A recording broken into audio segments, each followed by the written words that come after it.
Eh, Vamos a platicarles un poquito de lo que hemos venido haciendo durante los últimos años, que tiene que ver con uno de nuestros ríos, que desafortunadamente es considerado el río más contaminado de México.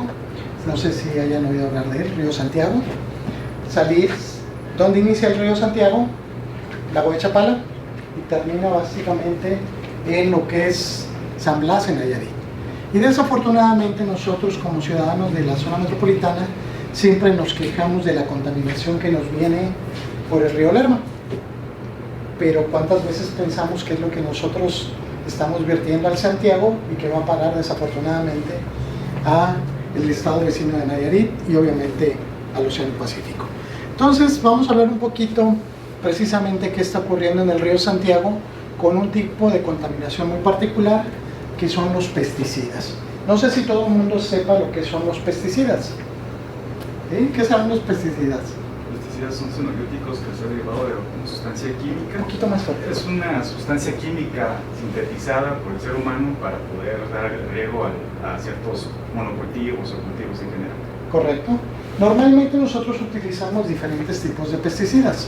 Los más comunes son lo que llamamos fungicidas, para matar hongos en las plantas, insecticidas para matar insectos en los cultivos, y también tenemos algunos otros tipos de pesticidas que tienen otras funciones, como la de no matar insectos ni hongos, sino otro tipo de hierba que es dañina precisamente para ciertos cultivos, como decía, en monocultivos muy específicos, y por lo tanto todas esas sustancias son sustancias de origen orgánico que desafortunadamente las sintetizamos los seres humanos y que hoy en día se están usando de una manera indiscriminada, exagerada, y que nos están provocando problemas muy importantes, sobre todo a nivel ambiental, pero quizás todavía más delicado es el asunto de los riesgos que puede tener para la salud de las personas. ¿Por qué? Porque todo este tipo de compuestos, pues obviamente son compuestos que son orgánicos, de cadena cerrada, y por lo tanto pueden causar problemas teratogénicos, carcinogénicos o de alteración mismo de ADN. Entonces creo que sí tenemos que poner un poquito de importancia a esto, porque básicamente lo que estamos consumiendo hoy en día en los alimentos y vía el agua que estamos consumiendo en algunos ríos, pues está altamente contaminada por este tipo de sustancias orgánicas. ¿De dónde surgió esto del uso de los pesticidas de manera indiscriminada, de manera intensiva y extensiva en nuestro país y en el mundo entero? Viene a partir de algo que se le llamó la famosa Revolución Verde. Y esa Revolución Verde está diseñada en un modelo agrícola de una producción intensiva de ciertos cultivos, principalmente los cultivos más importantes, en el caso de América, el maíz, en el caso de Europa, el trigo, y en el caso de Asia, el arroz.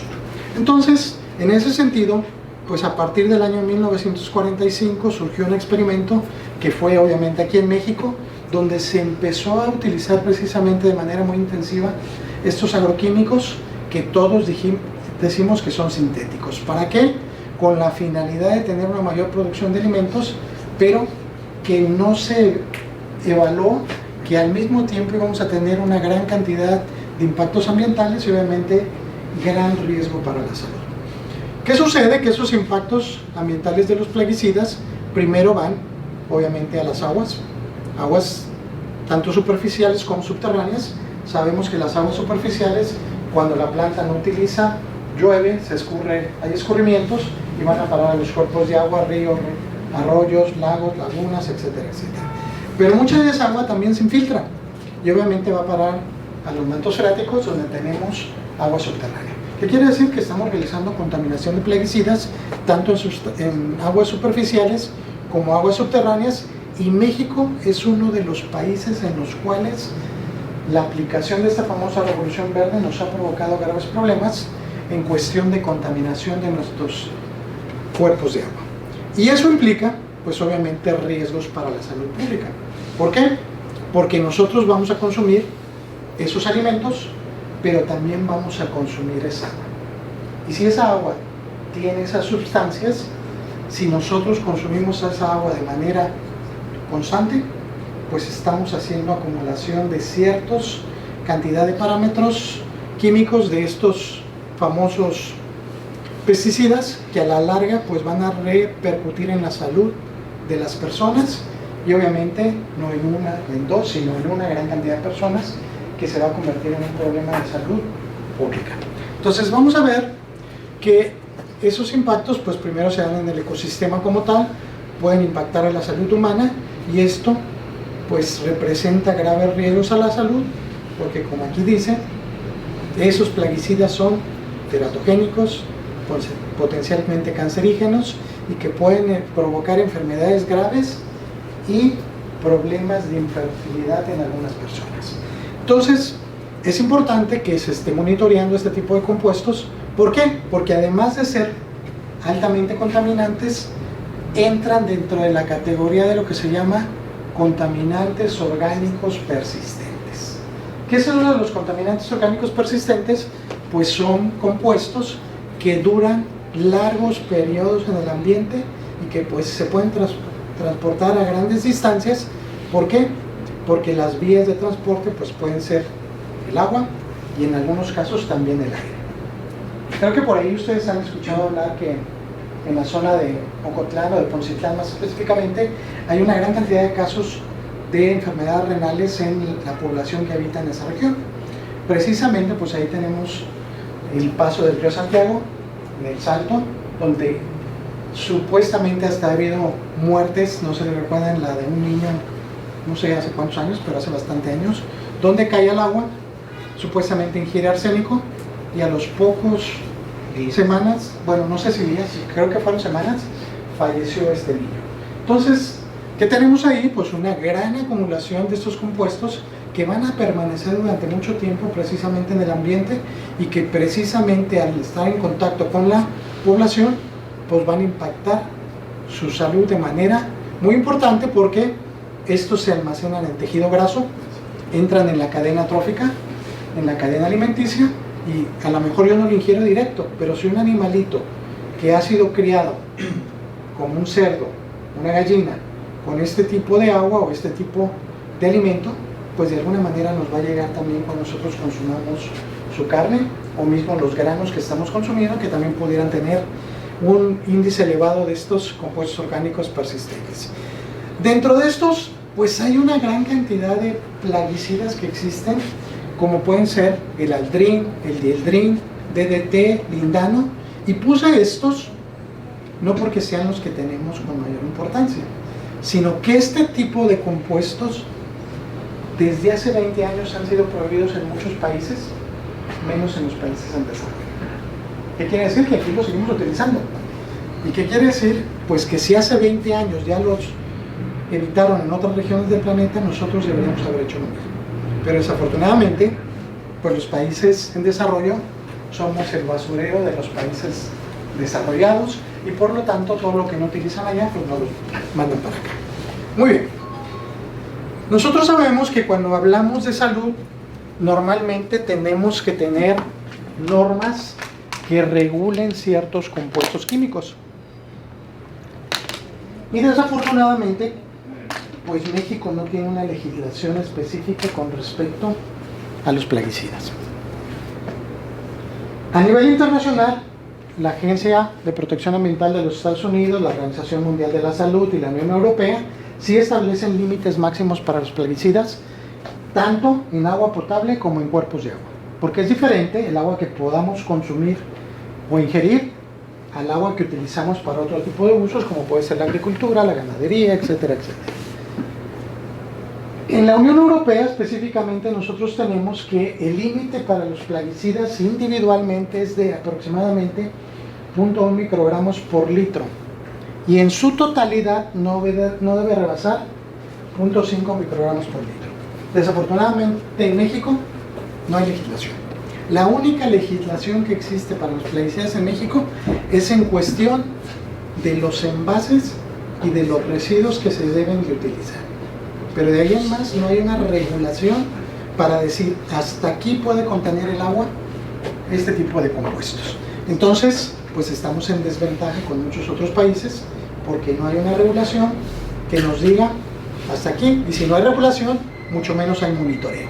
Entonces, nosotros consumimos agua, decimos el agua tiene las condiciones de calidad según la norma oficial mexicana 001, pero la norma oficial mexicana no habla en absoluto de los plaguicidas. Entonces, pues ahí, insisto, estamos en desventaja con ese tipo de cosas. Y desafortunadamente, pues este tipo de compuestos presenta una gran movilidad y se transporta muy fácilmente precisamente por el recurso agua. ¿Qué sucede? Que los pesticidas que no son absorbidos precisamente por la planta van a ir a los cuerpos de agua, tanto superficial como subterránea, a través de la escorrentía, la lixiviación o el arrastre, y obviamente de acuerdo a la topografía, el tipo del suelo, las características muy particulares del suelo, como la materia orgánica, pues va a ser como se van a desplazar o se van a mover. ¿Qué nos conviene más? ¿Que se queden acumulados o que se muevan? Eso depende, pero si nosotros los mantenemos en gran cantidad y no se desplazan, pues entonces quien está a riesgo es ahí donde se está acumulando de manera sistemática, y por lo tanto el riesgo se va elevando y estamos más propensos a tener precisamente impactos primero en los ecosistemas y posteriormente obviamente en la salud de las personas. ¿Ibas a preguntar algo? Perdón. Sí, precisamente los cuerpos de agua entropizados son derivados de la acumulación de estas algas que se almacenan derivado de los compuestos de los pesticidas. Entonces puede ser perjudicial el hecho de que se estanquen para la eutrofización del agua y la propia descomposición. Sí, lo que dice el compañero es muy cierto. No sé si todo el mundo entendamos el concepto de eutrofización. La eutrofización es cuando nosotros vemos los cuerpos de aguas que están llenos de maleza, lirio, jacinta de agua, etcétera, etcétera, que obviamente van a cubrir un cuerpo de agua, no van a hacer que pueda respirar ese cuerpo de agua. ¿Y qué va a pasar con esa agua? Se va a empezar a pudrir, va a perder oxigenación, no va a haber vida, etcétera, etcétera, etcétera. Y normalmente la mayoría de los compuestos, como los plaguicidas, que son organofosfados o de nitrógeno, pues obviamente producen ese efecto de la eutrofización, pero ese es otro asunto del cual luego también podemos hablar con calma. Muy bien. ¿Cuál es el uso de los pesticidas en México? En México se consumen aproximadamente, según las cifras del 2018, tenemos aproximadamente 53.100 toneladas de pesticidas que se están consumiendo, distribuidos de la siguiente manera. 54% son fungicidas para matar hongos, 34% son insecticidas y 22% son herbicidas. Todos los tres son compuestos orgánicos dañinos y por lo tanto son de cadena cerrada y por lo tanto pues son propensos a que puedan provocar enfermedades degenerativas. Hablamos de cáncer hace rato, pero no solamente cáncer, infertilidad, dijimos, trastorno de ADN y por lo tanto enfermedades congénitas. Y fíjense bien, también tiene que ver con la parte del sistema endocrino. ¿Qué es el sistema endocrino? El que generamos ciertas sustancias para regular nuestro cuerpo, y una de las cosas que sufrimos mucho en México es la diabetes, ¿verdad? Y la diabetes es un problema endocrino que viene por la falta de generación de insulina de las personas, y esto afecta también precisamente el sistema endocrino. Ahorita lo vamos a ver. ¿Cuáles son los estados que presentan la mayor cantidad de uso de plaguicidas? Jalisco, Sinaloa, Veracruz y Chiapas. Son los 4 estados que consumen la mayor cantidad de plaguicidas en este país. Y obviamente se han detectado en algunas zonas como Nayarit altos índices de intoxicación precisamente por aguas contaminadas por pesticidas. Entonces empezamos a tener problemas muy importantes precisamente por ese tipo de cuestiones. Caso particular de nosotros. A nosotros nos interesa el río Santiago porque dijimos que es el río más contaminado de México. No solamente por pesticidas, por un montón de cosas más. Pero los pesticidas es algo que nos está interesando hoy sobremanera. ¿Por qué? Porque tienen una importancia agrícola, dado que nosotros nos nombramos el granero del país, o ¿cómo le dicen? El estado agroalimentario del país. Se supone que aquí producimos una gran cantidad de alimentos y obviamente mucha de la producción de esos alimentos tiene que ver con todo lo que es la extensión del río Santiago. Ya está perfectamente bien determinado que el río Santiago tiene contaminación de muy diversos tipos: biológica, metales pesados, plaguicidas, compuestos orgánicos persistentes, diferentes de los plaguicidas, y podemos seguirle con un largo etcétera. Y eso, pues obviamente está afectando a los ecosistemas y obviamente a la salud humana. ¿Cuánto es la extensión del río? Aproximadamente 562 kilómetros, donde tenemos una intensa actividad agrícola y obviamente tenemos muchos puntos urbanos bastante importantes, desde Chapala, pasa por la zona metropolitana, sigue su curso hacia el norte del estado y va a desembocar obviamente en el estado vecino de Nayarit. En un estudio previo nosotros encontramos que ya alguien reportó que el porcentaje de bipiridilos, que es un tipo específico precisamente de pesticidas, es de 31.95% que se encuentra en el río Santiago. Los organofosforados 28.87% y los piretroides 12.89%. Si ustedes se fijan, pues tenemos una cantidad bastante importante en nuestro río Santiago, precisamente por este tipo de cuestiones. Ok, en esos mismos estudios nosotros ya se evidenció que se han encontrado no solamente en el agua, sino tenemos residuos en los sedimentos y en los afluentes que se comunican precisamente con el río Santiago. Y se han detectado DDT, que dijimos que era un insecticida que se usó hace muchos años para las cucarachas, las moscas, etcétera, etcétera, y lo usábamos muy comúnmente. No sé si a alguno de ustedes les tocó con una de las bombitas. Usted está muy joven, pero a algunos de nosotros sí nos tocó con las bombitas. ¿Y qué era? DDT. Se prohibió y nosotros lo seguimos usando en la cuestión agrícola, junto con el lindano, junto con el sulfén, diazón y algunos otros más que obviamente, insisto, estos ya están prohibidos. Y las concentraciones de estos compuestos pues obviamente están muy por arriba de los límites permitidos en Europa, porque dijimos que aquí no tenemos legislación. Y pues obviamente ya también ha sido evidenciado a través de muchas publicaciones que esto está empezando a provocar impactos en la salud y riesgos en la población, porque estamos dañando esos ecosistemas acuáticos, estamos dañando a la flora y la fauna, y posteriormente si nosotros ingerimos agua, alimentos, pescado o carne que fue alimentada con esa agua, pues obviamente va a empezar a dañar nuestra salud. ¿Y qué tenemos que hacer? Pues necesitamos insistirle a los gobiernos la importancia de estar monitoreando ese tipo de cuestiones, porque está en riesgo la salud de la población en general, no solamente de algunas cuantas personas, sino obviamente de una gran cantidad de personas que están sufriendo por ese tipo de cuestiones. Ahora sí, vamos, ese fue un poquito así como el antecedente. ¿Qué hicimos nosotros?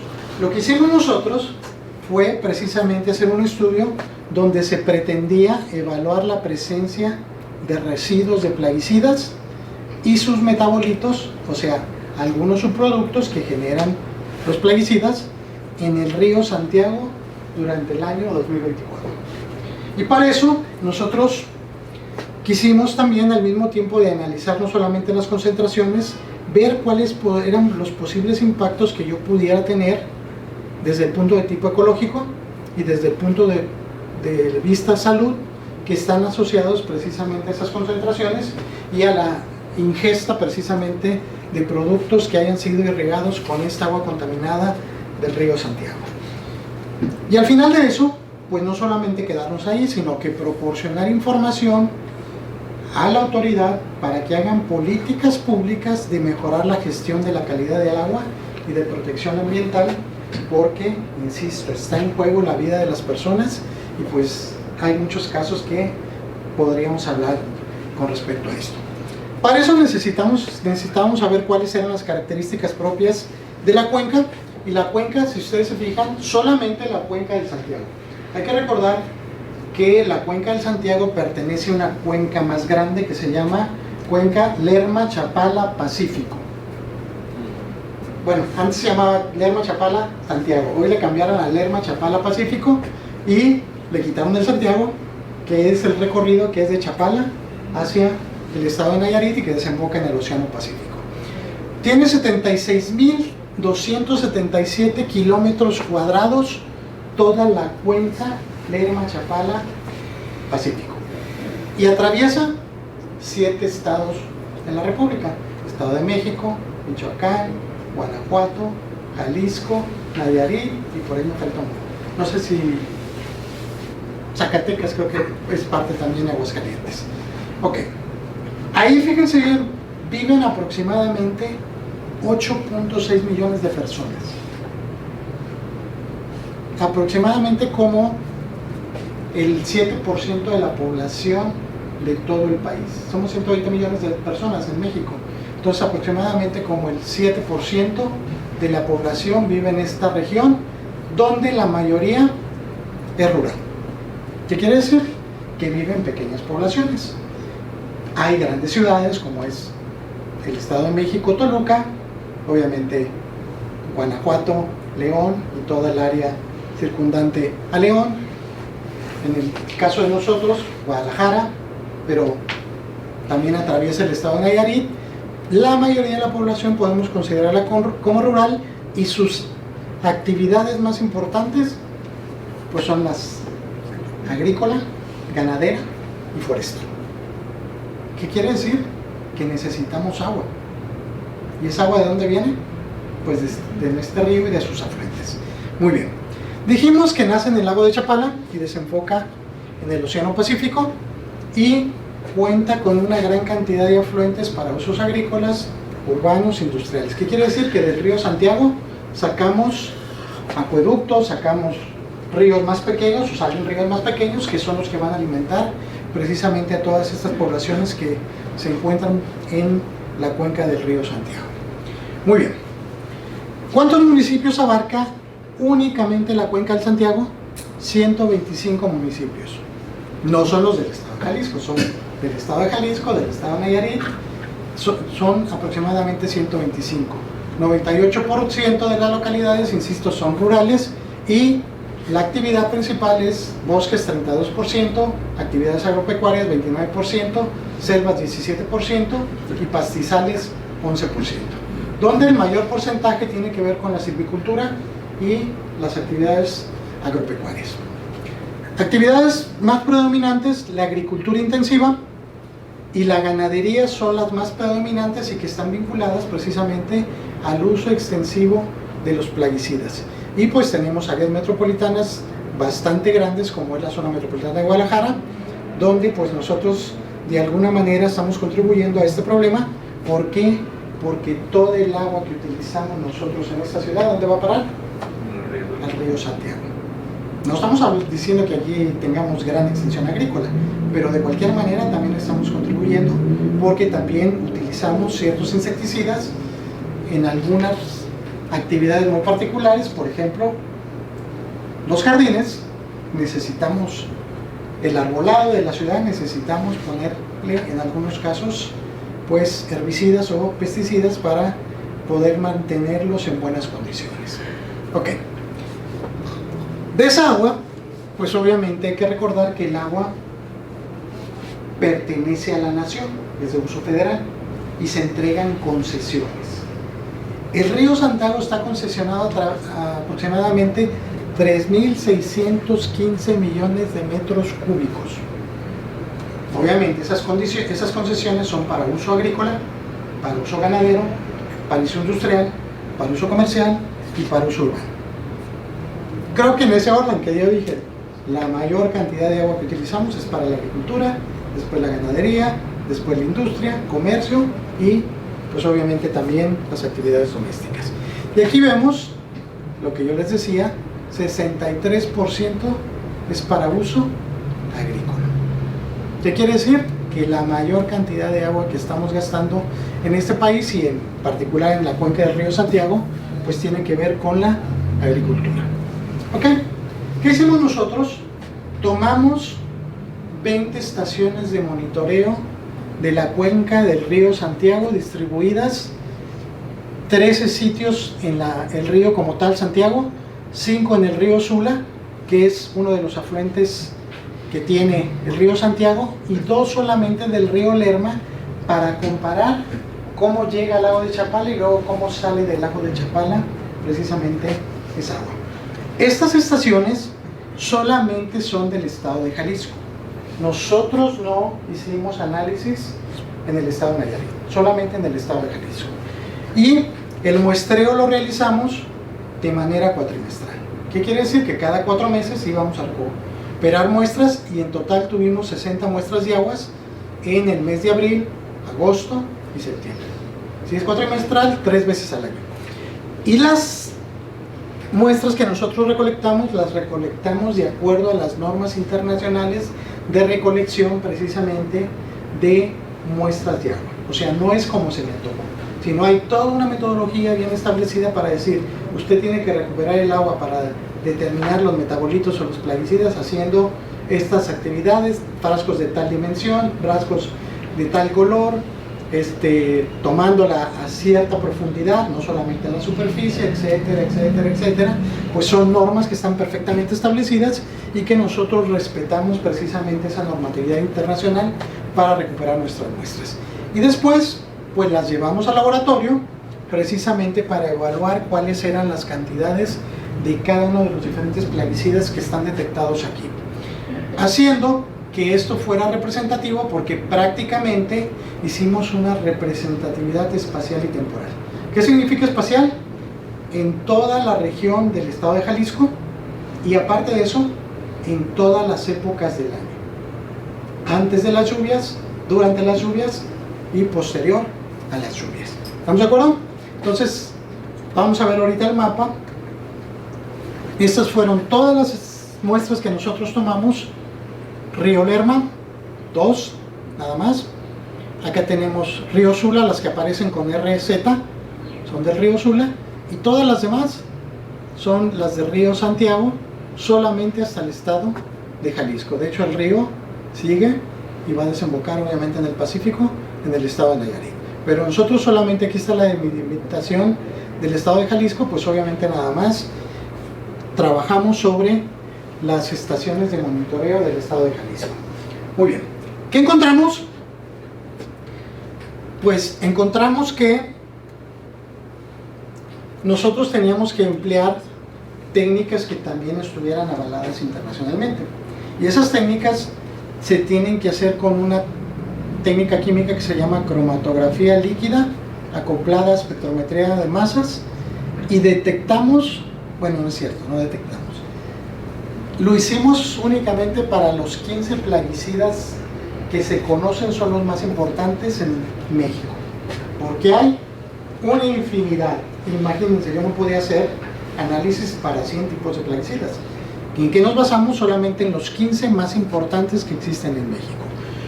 Utilizamos un cromatógrafo, porque la técnica se llama cromatografía, Agilent 1200, que está acoplado a un espectrómetro Bruker para monitorización de reacciones múltiples. Y encontramos que los compuestos más importantes de plaguicidas que están en el estado de Jalisco son el glifosato, el malatión, el piclorán, atracina, diacinón. Esos fueron los 5 más importantes. Y yo no sé si esto les suena, que ha sido muy comentado a nivel nacional y a nivel mundial, el glifosato. ¿Cómo? Monsanto. En otras partes se llama Roundup. Aquí creo que lo venden con el nombre de faena, creo. Faena es glifosato, y esto se utiliza de manera completamente desordenada en México en todos los plantíos. ¿Para qué? Para matar todas las demás especies vegetales que pudieran ser,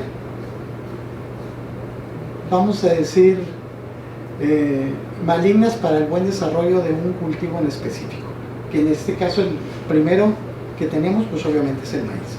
¿Y qué se trata de hacer? Quitar toda la hierba que no sea maíz. ¿Y qué utilizan? Utilizan el glifosato. Entonces, este es uno de los problemas a nivel internacional muy importante. En muchos países ya ha sido prohibido. En México se ha peleado mucho durante el sexenio pasado y para que se deje de usar glifosato, pero todavía no se consigue, se sigue usando de manera indiscriminada y por lo tanto, pues tenemos que los tres principales o los más importantes plaguicidas que encontramos en este estudio son tres. Me voy a regresar. En el orden, glifosato, malatión y picloram. Existen los demás, pero los que se encuentran en la mayor proporción, al menos en el río Santiago, son estos tres. Ahorita vamos a ver de qué cantidades hablamos. ¿Sale? Muy bien. Bueno, este es un poquito, ya es como muy técnico para la gente que hace química, eso no lo vamos a platicar, porque es prácticamente toda la técnica que se utiliza, pero nosotros aparte de eso, teníamos que hacer análisis estadístico. Yo no puedo sacar conclusiones si no hago estadística. Y para eso también tiene que ser uno muy riguroso en ese sentido, de utilizar las técnicas estadísticas adecuadas para que los resultados que obtengamos sean resultados representativos y que no sean solamente resultados que se puedan asignar a un punto en específico.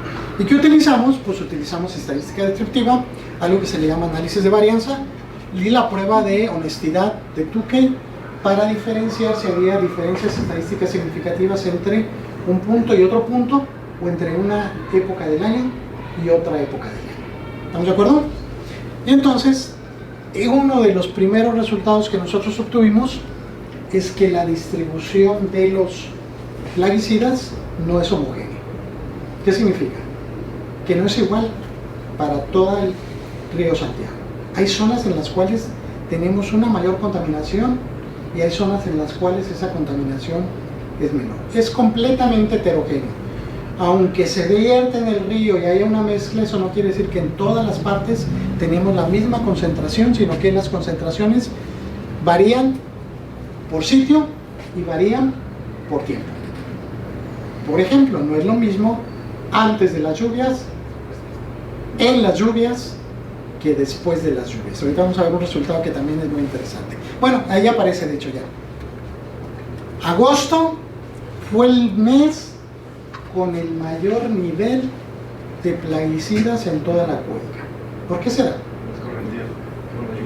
Por la lluvia. Regamos los campos, por ahí de junio, julio, le ponemos julio, agosto, bueno, junio, julio, agosto le ponemos fungicidas, le ponemos herbicidas, le ponemos insecticidas, llega el agua y se lleva lo que no utilizó la planta. ¿A dónde va a parar? Pues obviamente al río. Y entonces tenemos que durante el temporal de lluvias es donde tenemos la mayor concentración de pesticidas. ¿Qué concentraciones? Pues todas, absolutamente todas, en todos los puntos de glifosato, malatión y picloram, todas presentaron concentraciones por arriba de 10 microgramos por litro. No sé si se acuerdan cuál era la normatividad europea. Punto 1 individual y punto 5 colectivo. Aquí estamos hablando que individual, cualquiera de ellos, tiene concentraciones por arriba de 10 microgramos por litro. Muchísimo, 10 veces más que la norma europea. ¿Sí? Pero fíjense bien. 100 veces. No, 20 veces. No, es un punto 1. Punto 5. Punto 1 individual. Punto 1. Entonces son 100 veces, ¿verdad? 100 veces. 100 veces. Pero fíjense bien, no queda ahí el asunto. Los valores máximos registrados fueron 830 microgramos por litro. Para el glifosato el mayor fue 527. Para el malatión fue 830. Y para el picloram fueron 68 microgramos por litro. Pregunta, ¿qué nos estamos tomando? Puro veneno. Y por eso a veces, perdón, a lo que voy a decir, pero gente de mi generación no se presentaban tantos problemas como los presentan los chicos de hoy en día. Los chicos de hoy en día presentan infinidad de enfermedades que antes eran para adultos. Sí. No voy a decir cuáles, pero desde enfermedades degenerativas hasta enfermedades mentales. Tú dices, ¿de dónde viene todo eso? Pues, de lo que consumimos, ¿verdad? Bueno, vamos a ver otras gráficas donde podemos ver, esas son las concentraciones de glifosato en cada una de las diferentes estaciones. Dijimos que eran 20. Los diferentes meses, abril, agosto, diciembre y el promedio.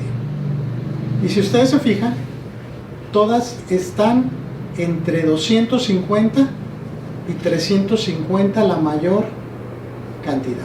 Solamente el ERMA es el que presenta concentraciones por arriba de 350.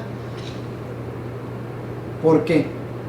Porque obviamente es todo lo que viene desde Toluca hasta Chapala. Y ahí tenemos recorridos enormes de centros agrícolas, centros pecuarios, donde se utiliza precisamente mucho, en este caso, el glifosato. Malatión, concentraciones entre 700 y 850, casi 900. Si se fijan, casi en todo el Santiago y el Sula. Y curiosamente,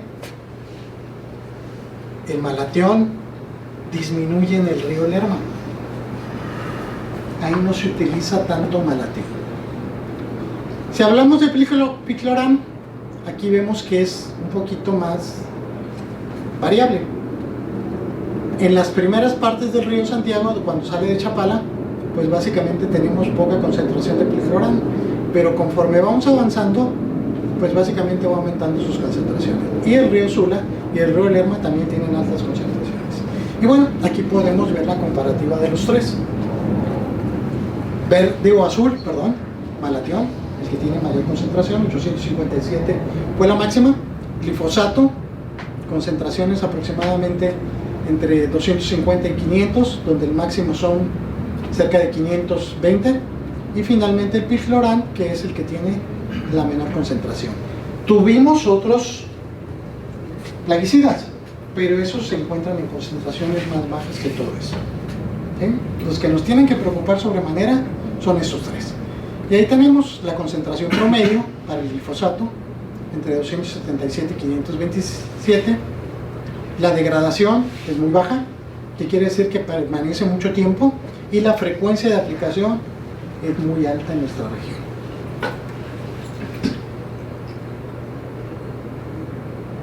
¿Cuál fue la zona donde se tuvieron la mayor concentración? Ocotlán. 500 y 550 microgramos por litro. Algunos tramos presentaron entre 200 y 60, pero obviamente no hay una homogeneidad, todo es completamente heterogéneo, y por lo tanto pues tenemos una distribución desigual de la cantidad de glifosato. Pero no se supone que en Ocotlán apenas va iniciando el río. ¿Perdón? Ahí es donde nace el río, ¿no? En Ocotlán, y están los niveles ¿Sí? más altos. Claro. Entonces todo lo largo, todo el de la cuenca se va contaminando más todavía. Claro. Pero fíjese bien, ¿de dónde sale el río? De Chapala. ¿Y de dónde consumimos agua nosotros? Chapala. ¿60%? ¿70%? Más o menos. Sí, porque la otra es Lo Calderón. consumimos de Chapala. Una parte de Calderón y el otro de los pozos subterráneos que tiene la ciudad, sobre todo en la zona del norte, Zapopan.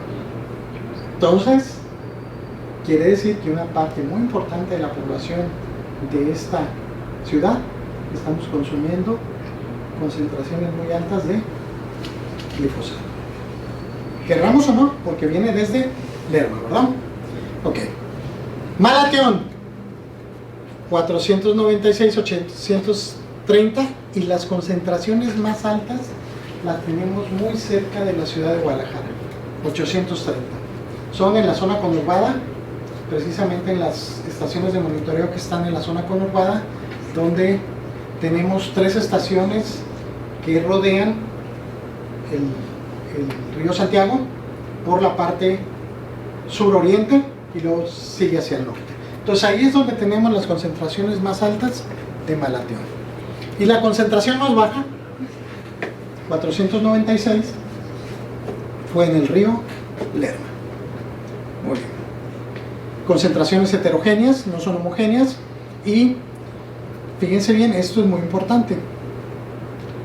Pobre absorción en suelos arcillosos, facilita su transporte a cuerpos de agua superficiales. ¿Qué quiere decir? Que no se va a quedar retenido en el suelo. Va a ir directamente a los cuerpos de agua. Por eso es que tenemos también concentraciones mucho más altas de malatión, porque esa es una característica propia del malatión. ¿Estamos de acuerdo? ¿En qué se utiliza? Fumigaciones periódicas y condiciones ambientales de alta persistencia. No sé si ustedes sepan para qué se usa el malatión aquí en la zona metropolitana. No, pero sé que lo utilizan mucho para el agave. El malatión es uno de los más, vamos a decir, utilizados, que tienen mayor resultado y más económico. Posiblemente sea el aumento de aves. No, también se utiliza en las famosas fumigaciones para el aire. Eso es lo que nos están metiendo, malatión. Es un insecticida y por lo tanto es para matar los mosquitos y las larvas de los mosquitos. Entonces, por eso es que la zona metropolitana pues tiene grandes concentraciones. Entonces, malatión es el que presenta las concentraciones más altas, 800, glifosato y piclorán. Podríamos decir que el glifosato ya no es considerado nivel bajo. Desde mi punto de vista yo ya lo consideraría como nivel alto. Estamos por concentraciones de 500, acá de 60, ¿verdad? Y en agosto dijimos que son los niveles más elevados para los 3 pesticidas. Y se observaron diferencias significativas, obviamente, entre sitio y entre tiempo de observación. Entonces, pues ahí tenemos como un pequeño resumen: piclorán 2668, los niveles más máximo otra vez en Ocotlán, y el mínimo, curiosamente, es en el Salto. Ahí no se utiliza mucho el piclorán. Es un herbicida persistente, tiene afinidad a los minerales arcillosos y por lo tanto este se retiene más que el malatión y posee un alto nivel de lixiviación. Obviamente, ¿en qué va a afectar? Pues va a afectar, en este caso, como se va a quedar retenido, va a afectar mucho más al suelo, y cuando llega al agua pues va a tener efectos muy importantes sobre el desarrollo de los peces. Entonces, pues tenemos aquí que el piclorán, por eso lo tenemos en menor concentración, porque se queda retenido más en los suelos, provoca muchos problemas en los suelos, pero lo que llega a poder lixiviarse y llegar a los mantos de agua, tanto freática como superficial, pues obviamente va a afectar a la cadena trófica de los peces. Muy bien, ahí tenemos las concentraciones, los lugares, la persistencia, y nosotros podemos ver que otra vez el piclorán también es en agosto. Se reporta un aumento muy significativo durante los últimos años. Por los mismos agricultores están diciendo que están empezando a utilizar de manera importante el piclorán, no al nivel del malatión y del glifosato, pero se empieza a utilizar de manera cada vez más recurrente, y por lo tanto pues tendríamos que pensar que en los próximos años pues vamos a tener un incremento también bastante importante de este otro plaguicida, que es el piclorán. Muy bien. ¿Qué factores influyen para que esos plaguicidas se muevan? Pues las propiedades químicas propias del plaguicida como tal, qué tipo de cadena tiene, si es cadena cerrada, si es cadena abierta, si tiene fácil capacidad de poder ceder cloro o fósforo, que son normalmente organoclorados y organofosforados. Tiene que ver el tipo de suelo con la materia orgánica que cuente precisamente el suelo, el pH, el tipo de suelo, etcétera, etcétera. La lixiviación tiene que ver con la cantidad de agua que está fluyendo sobre esos terrenos.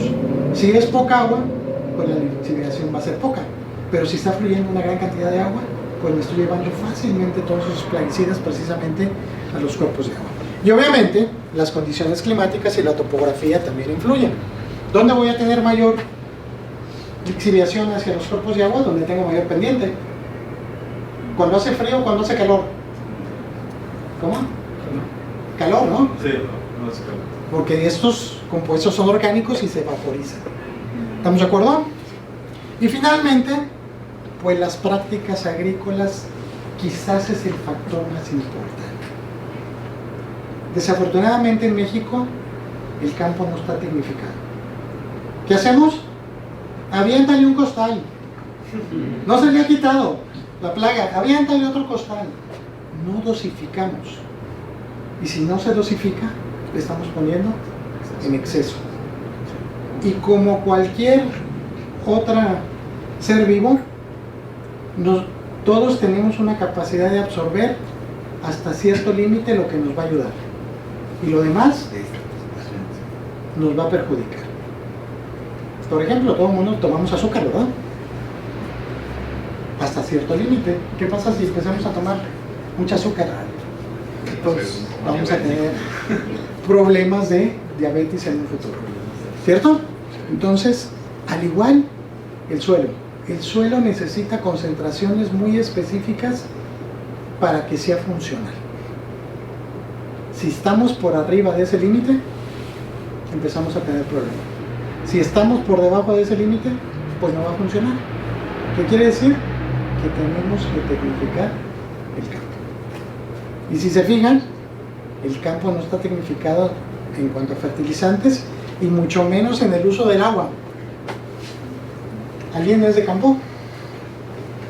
¿Cuál es la práctica más tradicional en el campo para regar? Por canal, ¿no? ¿Cómo? Por canal. No escuché. Por canal. Rodado. Le abro el canal y que fluya el agua. ¿Cuánta? La que sea, no importa. ¿Cierto? En otras partes tenemos riego por goteo, riego por aspersión, riego por X, Y o Z técnica, donde se le da a la planta lo que necesita de agua. Ni más ni menos. ¿Estamos de acuerdo? Necesitamos tecnificar el campo. Muy bien. Y entonces también nos interesa de manera muy particular cuáles son los riesgos tanto en los ecosistemas como en la salud de las personas. Entonces, como ya encontramos que nuestros contaminantes más importantes de pesticidas son glifosato, malatión y piclorán, y que estos exceden, pero por mucho, los límites permisibles en la normatividad internacional, nacional no hay, pues obviamente estos están empezando a afectar los sistemas acuáticos principalmente. ¿Qué quiere decir? Que lo primero que va a afectar es las plantas y animales que se encuentran en el medio acuático, ríos, lagos, arroyos, lo que ustedes quieran. Sabemos que hay pececitos, que hay plantas, y ¿qué está pasando? Están acumulando estos contaminantes. ¿Y qué va a pasar? Pues que van a empezar a enfermar. Y si nosotros utilizamos esas plantitas o esos animales para alimentar a otros animales o para alimentar a nosotros, pues lo estamos metiendo en la cadena alimenticia de todo el ecosistema en general. ¿Y qué va a provocar? Pues alteración en la biodiversidad, en la calidad de agua, pero sobre todo riesgos significativos de enfermedades como neurotóxicas, teratogénicas y disruptores endocrinos. Nosotros sabemos que nosotros producimos una gran cantidad de diferentes sustancias, por ejemplo, insulina. ¿Cuál más?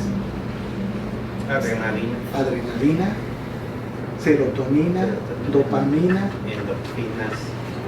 un montón que nos sirven para todas las funciones de nuestro cuerpo.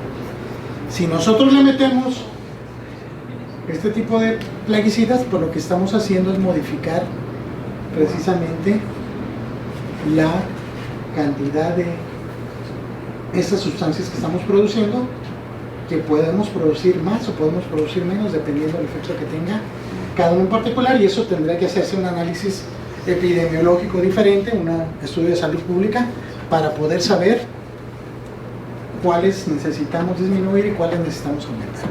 ¿Estamos de acuerdo? Entonces, también necesitamos hacerle entender a los tomadores de decisión, a los políticos, que tenemos que hacer cambios en nuestra manera de producir alimentos. Esa revolución verde que supuestamente nos iba a sacar de la hambruna, pues sabemos que pues, ni siquiera ha funcionado como tal. Sigue habiendo una gran cantidad de personas que sufren hambruna en este país y por lo tanto pues no han funcionado. Entonces la idea es que estos resultados vayan a parar a los gobiernos para que ellos tomen las políticas públicas necesarias para el control y gestión integral del agua en el río Santiago. Y no sé si hayan escuchado que durante los últimos 2 sexenios se han invertido cientos de millones de pesos para el saneamiento del río Santiago. Yo pregunto, ¿y dónde está sanado? Absolutamente nada, ¿verdad? Estamos cada vez peor. Y una de las cosas que primero tenemos que hacer es legislar para establecer normatividad. Si no hay normatividad, cada quien va a seguir haciendo lo que quiera. Por ahí dicen, lo que no está prohibido está permitido. Pero también influye mucho la vigilancia, porque si bien hay normativas que pueden estar reguladas, por ejemplo la de Conagua, la 001 que imita ciertos contaminantes, si no hay alguien que vigile realmente, por ejemplo las empresas o los sitios que están aventando pesticidas, pues también no va a afectar, no va a hacer mucho la diferencia. Tiene mucha razón. Desafortunadamente, fíjense ya lo que yo les voy a decir. México tiene una de las legislaciones más avanzadas en cuestión ambiental para ciertas cosas, pero es letra muerta. Nadie la cumple, nadie la aplica, nadie vigila y nadie sanciona. ¿Estamos de acuerdo? Pero fíjense bien, sí es importante que nosotros normemos, porque al menos ya podemos decir que ahí está la legislación y que tendremos que cumplirla. Ya el que se vigile o no se vigile es otro boleto, pero una de las cosas que tenemos que hacer es normar. ¿Por qué? Porque hay en todo el mundo normas en las cuales sí se norma este tipo de cuestiones, y lo que tenemos que hacer en segundo lugar, que tiene que ver con lo que usted decía, monitoreo continuo y estratégico para un manejo sostenible del recurso agua. Mientras no tengamos un monitoreo, estamos perdidos. Y pongo el ejemplo bien sencillo del agua que les llega a sus casas. ¿Cómo les llega el agua a sus casas? Dependiendo de la zona, es la calidad del agua. Pues, Porque en Tlajomulco, por ejemplo, las aguas muchas veces llegan negras, llegan rojas, cafés, y hay otras zonas en las que el agua es muy ácida, inclusive hasta mancha los trastes, aunque no llegue sucia, pero la calidad es muy... Inclusive a tomar agua de grifo por accidente o por enjuagarse, ¿cómo se llama? La consistencia del agua a veces se siente inclusive ácida en la boca. Grasosa, aceitosa. Tenemos una gran infinidad. ¿Y por qué nos llega esa agua de esa manera? Porque no hay vigilancia, no hay monitoreo. Ibas a decir, ¿no? ¿Qué significa? Pues que también necesitamos monitorear el agua. Primero, ni siquiera sabemos cuánta agua consumimos. O la que hay. Necesitamos un sistema de medición de flujo de agua, que en otros países está en tiempo real. Hay una red donde hay sensores que me están monitoreando cuánta agua está pasando por tal tubería. O sea, no estoy hablando de las tuberías de su casa, pero sí de las tuberías de distribución del CIAPA, por ejemplo. Y en algunos países todavía más avanzados me puede dar la calidad de los parámetros básicos, pero me puede dar hasta la calidad en tiempo real. Aquí en México eso no existe. Y yo creo que no va a existir mientras no haya voluntad política. ¿Qué necesitamos? Pues también nosotros exigirle, perdón, ya me adelanté, exigirle a nuestras autoridades que implementen sistemas de monitoreo y estrategias para un manejo sostenible. Entonces, tenemos también que hacerle entender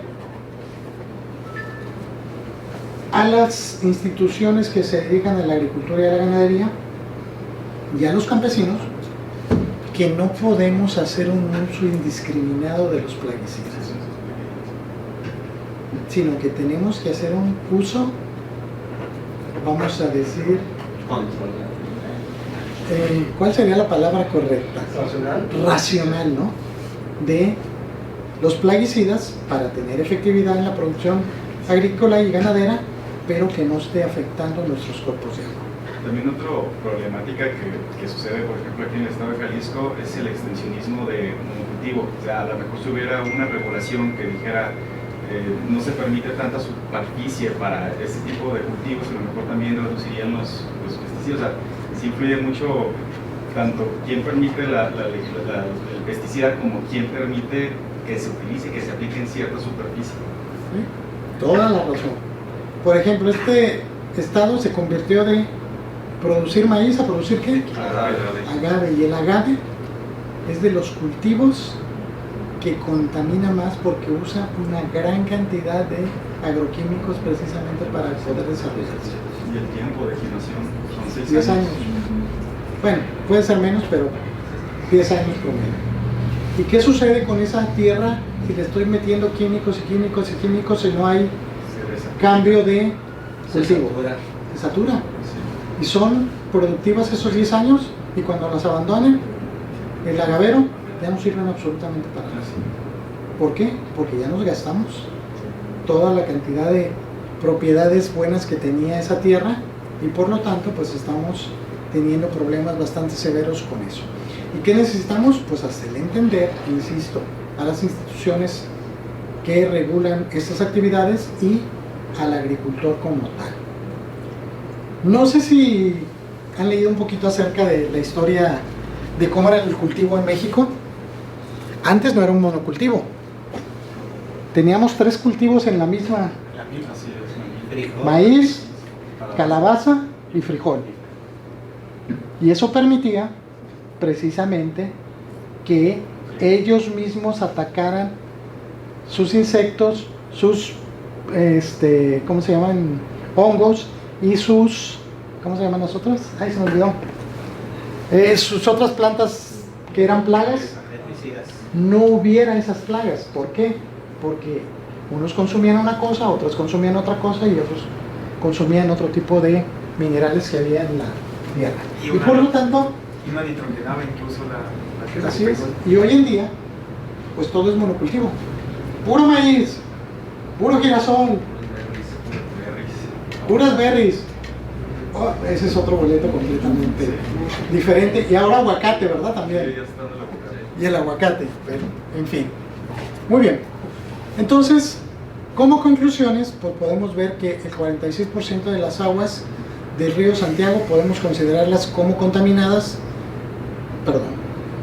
51% de las aguas subterráneas están altamente contaminadas en lo que es la cuenca del Santiago. En esos 20 sitios se detectaron 15 pesticidas, siendo los más importantes glifosato, malatión y piclorán, y las concentraciones están por encima de los 10, 850 malatión, 550 glifosato y 60 y tantos el piclorán. Entonces, pues ya vimos que tenemos problemas precisamente por esto de la revolución verde, el uso de plaguicidas de manera intensiva, de acuerdo al desarrollo de la agricultura que queremos tener, el transporte de esos químicos hacia los cuerpos de agua, y algo que no se ha tomado en cuenta durante los últimos años es que, como cualquier otra especie que tenga vida, se va a adaptar. ¿Y qué está haciendo las plagas? Se están haciendo más resistentes. Ya no funcionan con la misma cantidad. ¿Y qué tengo que hacer? Aumentarle la dosis. Y va a llegar un momento en que, así aumentemos la mayor cantidad de dosis que ustedes quieran, no va a tener ningún efecto porque la plaga ya mutó y por lo tanto ese compuesto químico ya no va a ser suficiente y tendremos que buscar otras cosas más. Y bueno, en eso va a estar en riesgo la salud humana y la afectación a la biodiversidad acuática. Entonces, esas son las cosas, y una de las cosas que quise poner aquí al final es que hoy en día esto se toma muy poco en cuenta, pero está provocando una gran cantidad de enfermedades en las personas de esta región. Estamos alterando el sistema endocrino, donde ya no son las mismas cantidades de las diferentes sustancias que nosotros estamos produciendo en nuestro cuerpo para regular nuestras funciones. Y por lo tanto, por eso tenemos grandes casos de diabetes, que bueno, eso va en conjunto con otras cosas más, pero también está afectando lo que estamos comiendo a través de nuestros granos básicos, como es el maíz. ¿Qué más? Pues obviamente nos decimos que somos un país feliz, pero si somos un país feliz, ¿por qué ha aumentado de manera exorbitante los casos de ansiedad, depresión, suicidio y sobre todo entre los jóvenes? Entonces eso es bastante preocupante y tiene que ver obviamente también con el sistema endocrino, porque ¿quiénes nos da la felicidad? La serotonina, la dopamina, hay otras dos, se me olvidan. Endorfina, y hay una más que no me acuerdo. Oxitocina, correcto. Entonces esas cuatro son las que regulan nuestros estados de ánimo. ¿Y qué está sucediendo? Pues que estamos envueltos en una vorágine en los cuales todo este tipo de cosas que estamos consumiendo pues nos está dando muy al traste con nuestro sistema endocrino, y que no es exclusivo. Ya dijimos que también pues va riñón, va hígado, pulmones, sobre todo vía aérea, a lo mejor no vía ingestión, pero sí vía aérea, estómago, muchos casos de cáncer de estómago, de colon. Entonces pues tenemos que tener prácticas agrícolas más sustentables para mitigar este problema, limitar el uso de plaguicidas, sobre todo los más peligrosos, tratamiento de aguas, que desafortunadamente no lo tenemos. Se supone que las únicas plantas de tratamiento de agua que tenemos son de las zonas urbanas.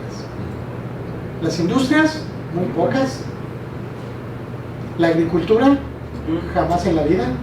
La ganadería, jamás en la vida. Entonces tenemos que también ponernos un poquito más estrictos en la cuestión de cómo estamos vertiendo precisamente las aguas que estamos utilizando. Una vez que las dejamos de utilizar, cómo las vertimos a los cuerpos de agua naturales, porque en este país todas las aguas que usamos van a terminar en un cuerpo de agua, ya sea superficial o subterráneo. ¿Por qué? Porque así trabajamos, ¿no? La ciudad supuestamente hace un tratamiento de aguas y supuestamente la vierte a los cuerpos de agua. Pero ¿cumplimos la 001? Jamás en la vida. Jamás en la vida se cumple. Por ejemplo, voy a poner un caso muy específico. Chapala, alrededor de la cuenca de todo el lago de Chapala existen más de 60 y tantas plantas de tratamiento. ¿Cuántas funcionan? Como 10. Como 10. Y de esas 10, lo que sueltan ni siquiera está en norma. Entonces, de hecho, pues, usted tomando el tema de la 001, están sobre encima de la Unión Europea. Entonces, sí, claro. Bueno, porque estaba hablando, ¿no? Entonces, nuestras propias normas no están actualizadas para la salud en general. Se aplican a todas las industrias, pero de todos modos tienen un impacto acumulativo y nuestra norma es muy laxa. Eso y nada. Muy laxa. Exageradamente laxa comparada con la norma internacional, y ya no digamos las de la OMS, que las de la OMS son las más estrictas, de la Organización Mundial de la Salud. Entonces, necesitamos regular y vigilar. A lo mejor es un sueño guajiro, pero pues eso es lo que necesita hacer. Y esa es la importancia, ¿no? Monitorear la calidad de agua, identificar focos de contaminación, prever impactos negativos y hacer un uso racional del recurso hídrico como debería de ser.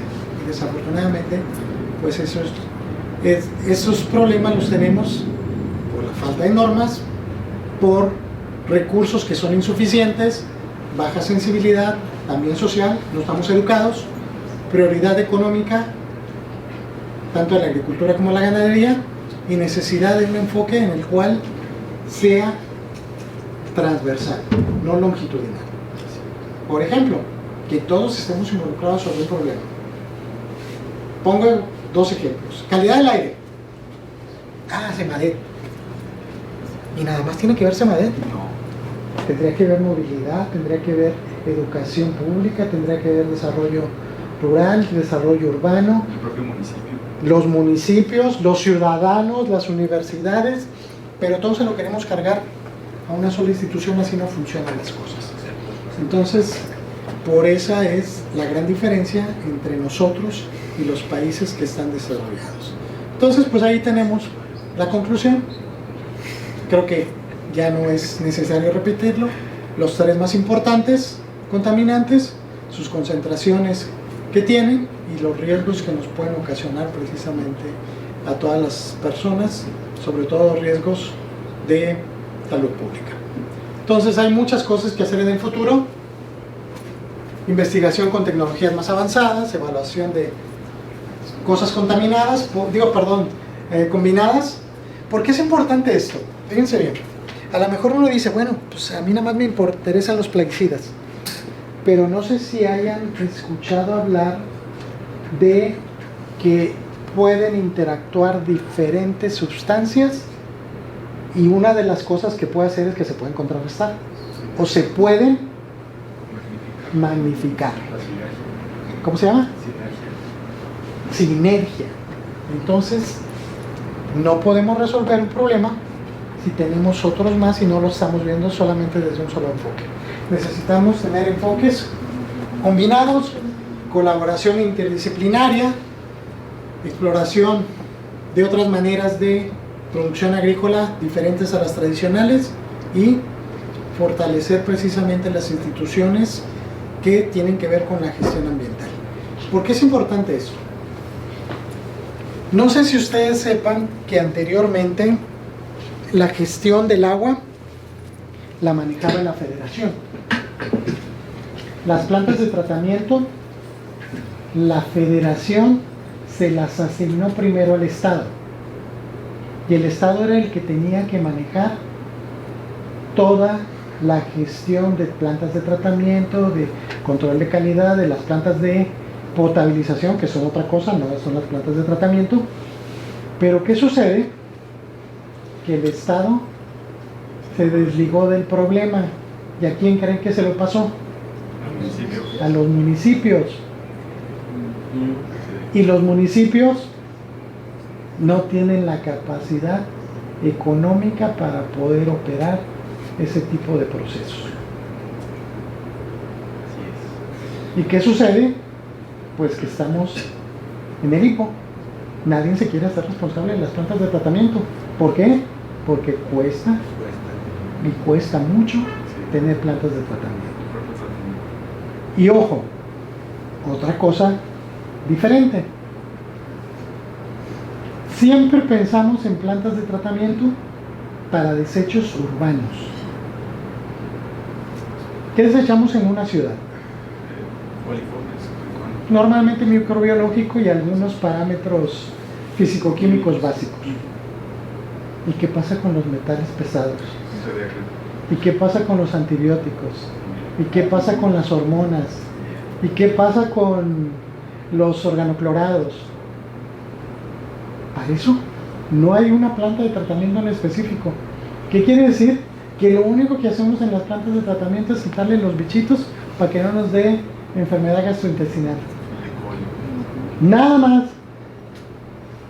Y a lo mejor pH para que no esté ácida o alcalina, como dice el compañero. Y a lo mejor sedimentación para que no traiga tierra. Pero cosas muy básicas. Y no podemos seguir bajo ese esquema. Necesitamos que las industrias se hagan responsables de sus desechos, porque si una industria genera metales pesados, el responsable de vertir el agua sin metales pesados a los cuerpos de agua son ellos, no es la autoridad, ni somos los ciudadanos, son quien nos está contaminando. Y en otros países el que contamina, paga. Y aquí en México, nadie paga. Exacto. Muy bien. Entonces, solamente les voy a poner ya esto para no aburrirlos. Fíjense bien, un país que se supone que no está al nivel de nosotros, Venezuela, tiene legislación. 0.2 microgramos por litro en los organoclorados. Organofosforados, 0.1, igual que la norma europea. Y nosotros, pues no tenemos nada. Dices, ¿cómo puede ser posible? ¿Qué somos? ¿La 12ª economía del mundo? Más o menos. Y no tenemos normatividad de nada. Pero sería lo mismo decir que a pesar de que tenga punto 2 y punto 1, a lo mejor no tiene una vigilancia realmente que estén dando y que esté dando que México, ¿no? O sea, caigamos en la misma ambigüedad. Bueno, si le ha tocado ir a Venezuela, no sé si... Por lo menos ¿Tienen un agua? Limpísima. Entonces, pues ahí lo tenemos, ¿no? Ya no voy a... Esto es un poquito de lo mismo. Ya no lo vamos a... para no cansarlos. Entonces, cualquier cosa, pues ahí está mis datos. De hecho, este estudio ya está publicado. Hay un artículo, se puede consultar sin ningún problema, está de acceso libre. Entonces, si a alguien le interesa en particular entrar más en detalle en esto, pues con mucho gusto me manda un mail, yo le mando la liga para que puedan consultar el artículo sin ningún problema.